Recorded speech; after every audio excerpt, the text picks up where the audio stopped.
একটি উপগ্রহ চিত্র প্রকাশ করে সেটা নিয়ে বিশ্লেষণ চালিয়েছে লন্ডন ভিত্তিক গণমাধ্যম মিডল ইস্ট আই। তারা বলতে চাইছে, সোকোত্রা দ্বীপপুঞ্জ থেকে সোমালিয়া ও ইয়েমেন পর্যন্ত সামরিক ও গোয়েন্দা ঘাঁটি নির্মাণ করেছে সংযুক্ত আরব আমিরাত ইউএই। মিডল ইস্ট আই এটিকে নিয়ন্ত্রণ চক্র বলছে, যেটি 2023 সালের 7 অক্টোবর গাজা যুদ্ধ শুরুর পরপরই খুবই দ্রুত নির্মাণ হলো।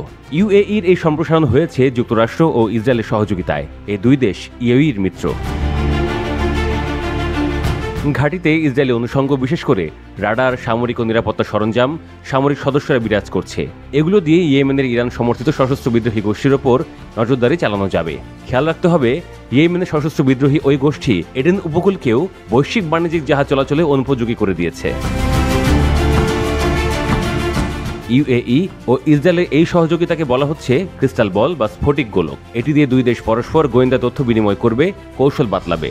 বিশ্লেষকরা বলছেন, এই দুই দেশ আনুষ্ঠানিক সম্পর্কের বাইরেই দ্রুত ঘনিষ্ঠ হয়েছে, যেটা হয়েছে গোপনে নয়, বরং নীরবে, নিভৃতে। নাম প্রকাশে অনিচ্ছুক ইসরায়েলি একটি সূত্র বলছে, ঘাঁটি নির্মাণের ফলে নিয়ন্ত্রণ খাটানো ও চর্চার একটা স্বস্তি ও সুখ অনুভব করবে ইউএই ও এর মিত্ররা।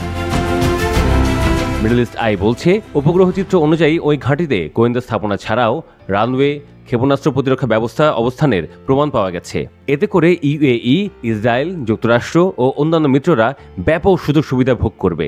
Washington institute for near east policy নামক ইসরায়েল সমর্থিত মার্কিন একটি চিন্তক প্রতিষ্ঠান বলছে, সার্বিকভাবেই যৌথ একটি আকাশ প্রতিরক্ষা ব্যবস্থা মোতায়েন অপরিহার্য হয়ে পড়েছিল। সেই সূত্র ধরে ইউএইর ওই ঘাঁটি কার্যত সুফল দেবে সংশ্লিষ্টদের।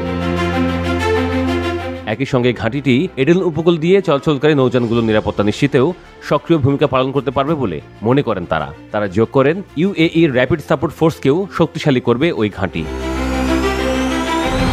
সামরিকভাবে ইউএই মধ্যপ্রাচ্যে অন্যতম শক্তিশালী, যারা আধুনিক সরঞ্জাম ও আমদানি নির্ভর অস্ত্র ব্যবহার করে। তার রয়েছে অত্যাধুনিক যুদ্ধবিমান F-16, মিরেজ 2000 এবং হক।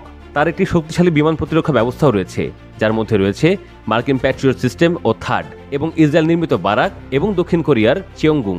তার একটি শক্তিশালী নৌবাহিনীও রয়েছে, যেখানে প্রায় 2000 সৈন্য ও 72টি জাহাজ রয়েছে। আর সেনাবাহিনী তো রয়েছেই।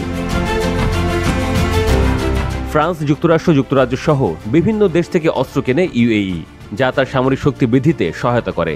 দেশটিতে 18 থেকে 30 বছর বয়সী যুবকদের জন্য অন্তত 9 মাসের সামরিক প্রশিক্ষণ বাধ্যতামূলক করা হয়েছে।